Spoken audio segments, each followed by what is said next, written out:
આપણે આપણા દિવસનો લગભગ ત્રીજો ભાગ ઊંઘવામાં કાઢીએ છીએ, પણ ક્યારેય વિચાર્યું છે કે જ્યારે આપણે સૂતા હોઈએ છીએ ત્યારે આપણા મગજમાં ખરેખર શું ચાલી રહ્યું હોય છે? શું એ બસ આરામ કરતું હોય છે કે પછી કોઈક બહુ જ અગત્યના કામે લાગેલું હોય છે? ચાલો, આજે મગજની આ નાઇટ શિફ્ટના કેટલાક રહસ્યો જાણીએ. ઘણા લોકોને એવું લાગતું હોય છે કે ઊંઘવું એટલે તો સમય બગાડવો, પણ જો આવું વિચારતા હો તો આજની આ વાત તમારા વિચારોને કદાચ બદલી નાખશે. આપણે એ પણ જાણીશું કે જો કોઈ વ્યક્તિ ઊંઘવાનું જ બંધ કરી દે તો એનું પરિણામ કેટલું ભયાનક આવી શકે છે. તો ચાલો શરૂઆત કરીએ દિવસ દરમિયાન આપણા મગજની હાલતથી. આખો દિવસ કામ કર્યા પછી, જાગ્યા પછી આપણું મગજ એકદમ ઓવરલોડ થઈ ગયેલી સિસ્ટમ જેવું બની જાય છે. અને એટલે જ એને એક ખાસ મેન્ટેનન્સ મોડમાં જવાની જરૂર પડે છે.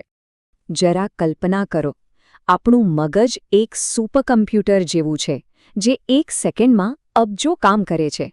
દરેક વિચાર, દરેક લાગણી, દરેક નાનો મોટો નિર્ણય, આ બધું જ એને સતત વ્યસ્ત રાખે છે.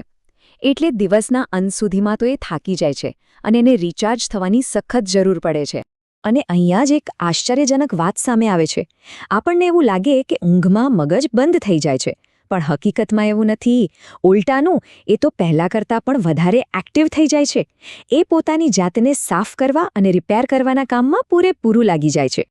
તો આ મગજની નાઇટ શિફ્ટમાં આખિર થાય છે શું?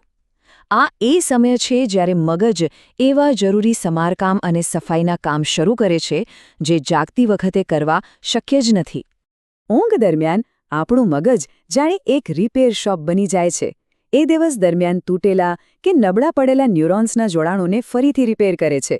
જો આ પ્રક્રિયા ન થાય તો મગજ ધીમે ધીમે તૂટવા લાગે છે અને એ જ આગળ જઈને ઘણી માનસિક સમસ્યાઓનું કારણ બને છે. તમને જાણીને નવાઈ લાગશે કે આપણા મગજ પાસે પોતાની એક ખાસ કચરા નિકાલ સિસ્ટમ છે. વૈજ્ઞાનિકો આને ગ્લિમ્ફેટિક સિસ્ટમ કહે છે. એનું કામ છે દિવસભર મગજમાં જે પણ કચરો જમા થયો હોય એને બહાર ફેંકી દેવાનું. અને સૌથી અગત્યની વાત, આ સિસ્ટમ ફક્ત અને ફક્ત ઊંઘમાં જ કામ કરે છે. એ મગજમાંથી એવા ઝેરી પ્રોટીનને પણ દૂર કરે છે જે અલ્ઝાઇમર્સ જેવી ગંભીર બીમારીઓ માટે જવાબદાર હોય છે. મતલબ કે ઓછી ઊંઘ એટલે મગજમાં વધારે કચરો. આટલું સિમ્પલ છે. ચાલો, હવે આપણે મગજની નાઇટ શિફ્ટના સૌથી રહસ્યમય અને રસપ્રદ ભાગ તરફ જઈએ, એટલે કે યાદો અને સપનાઓની દુનિયામાં. ઊંઘતી વખતે આપણું મગજ એક લાઇબ્રેરિયન જેવું કામ કરે છે. એ દિવસભરની બધી યાદોને તપાસે છે અને નક્કી કરે છે કે કઈ યાદો ભવિષ્ય માટે સાચવી રાખવા જેવી છે અને કઈ બિનજરૂરી યાદોને કાઢી નાખવી. આ જ કારણ છે કે જ્યારે ઊંઘ પૂરી નથી થતી ત્યારે આપણને બધું ગૂંચવાયેલું લાગે છે અને કોઈ પણ વસ્તુ પર ધ્યાન લગાવવું અઘરું બની જાય છે. અને સપનાની દુનિયા તો સાવ અલગ જ છે. ખબર છે એવું કેમ? કારણ કે સપના ત્યારે આવે છે જ્યારે આપણા મગજનો લોજિકવાળો ભાગ, એટલે કે તર્ક કેન્દ્ર, શાંત થઈ જાય છે અને લાડણીઓવાળો ભાગ જાગીને બધો કંટ્રોલ પોતાના હાથમાં લઈ લે છે. અને એટલે જ સપનામાં કંઈ પણ થઈ શકે છે. આપણે ઉડી શકીએ છીએ, સમય આગળ પાછળ થઈ શકે છે અને ડર કે ખુશી જેવી લાગણીઓ પણ વાસ્તવિકતા કરતાં અનેક ગણી વધારે તીવ્ર લાગે છે. કેમ કે ત્યારે તર્કનું નહીં પણ માત્ર લાગણીઓનું રાજ હોય છે. એક થિયરી તો એમ પણ કહે છે કે સપના આપણા મગજ માટે એક પ્રકારના ટ્રેનિંગ ગ્રાઉન્ડ જેવા છે. એ આપણને વાસ્તવિક જીવનમાં આવનારા સંભવિત ખતરાઓ અને મુશ્કેલીઓનો સામનો કરવા માટે અંદરથી તૈયાર કરે છે. એક જાતનું રિહર્સલ જ કહી લો. પણ જો મગજને આ જરૂરી નાઇટ શિફ્ટ મળે જ નહીં તો શું થાય? ચાલો, હવે ઊંઘના અભાવના કેટલાક ભયાનક પરિણામો પર નજર કરીએ.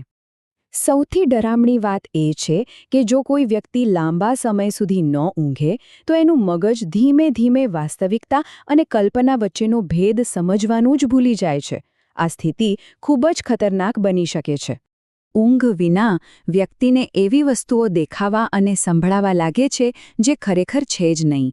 મગજ ખોટી યાદો બનાવવા લાગે છે અને ગુસ્સા જેવી લાગણીઓ પર કાબૂ રહેતો નથી. નિર્ણય લેવાની શક્તિ લગભગ ખતમ થઈ જાય છે અને છેવટે મગજ હાર માની લે છે અને પોતાની જાતને જ શટડાઉન કરી દે છે.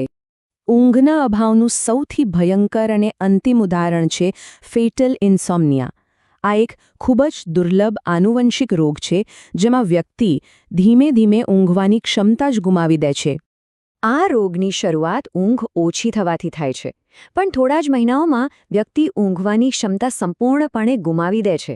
એનું પરિણામ મગજ કામ કરવાનું બંધ કરી દે છે, શરીરના અંગો એક પછી એક ફેલ થવા લાગે છે અને અંતે વ્યક્તિનું મૃત્યુ થાય છે.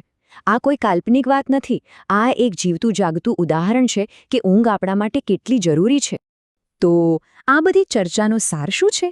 એ જ કે આપણે ઊંઘ વિશેની આપણી સામાન્ય માન્યતાઓને બદલવી પડશે અને એના સાચા મહત્વને સમજવું પડશે. આપણે ઘણીવાર એવું માનીએ છીએ કે વધારે ઊંઘવું એ આળસની નિશાની છે, પણ સત્ય એનાથી બિલકુલ ઊંધું છે. સત્ય એ છે કે જે સારી રીતે ઊંઘે છે તે જ લાંબુ અને સ્વસ્થ જીવન જીવી શકે છે. ઊંઘ આળસ નથી, પણ જીવન ટકાવી રાખવા માટેનું એક શક્તિશાળી સાધન છે. આ એક વાક્ય આખી વાતનો સારાંશ કહી દે છે. ઊંઘ કોઈ વૈભવી શોખ નથી, એ એક જૈવિક જરૂરિયાત છે જેના વગર આપણું અસ્તિત્વ જ શક્ય નથી. એટલે હવે પછી જ્યારે પણ ઊંઘવા જાઓ ત્યારે એ યાદ રાખજો કે આપણે બસ બેભાન નથી થઈ જતા. આપણું મગજ આપણને જીવંત રાખવા માટે, સ્વસ્થ રાખવા માટે અને આવનારા નવા દિવસ માટે તૈયાર કરવા માટે આખી રાત સખત મહેનત કરી રહ્યું હોય છે. તો હવે પછી જ્યારે પણ ઊંઘને અવગણવાનો કે ટાળવાનો વિચાર આવે ત્યારે એકવાર ફરીથી વિચારજો, કારણ કે આપણી ઊંઘ જ આપણું ભવિષ્ય નક્કી કરે છે. તમારી ઊંઘ તમને શું કહેવા માંગે છે એને સાંભળવાનો પ્રયત્ન કરજો.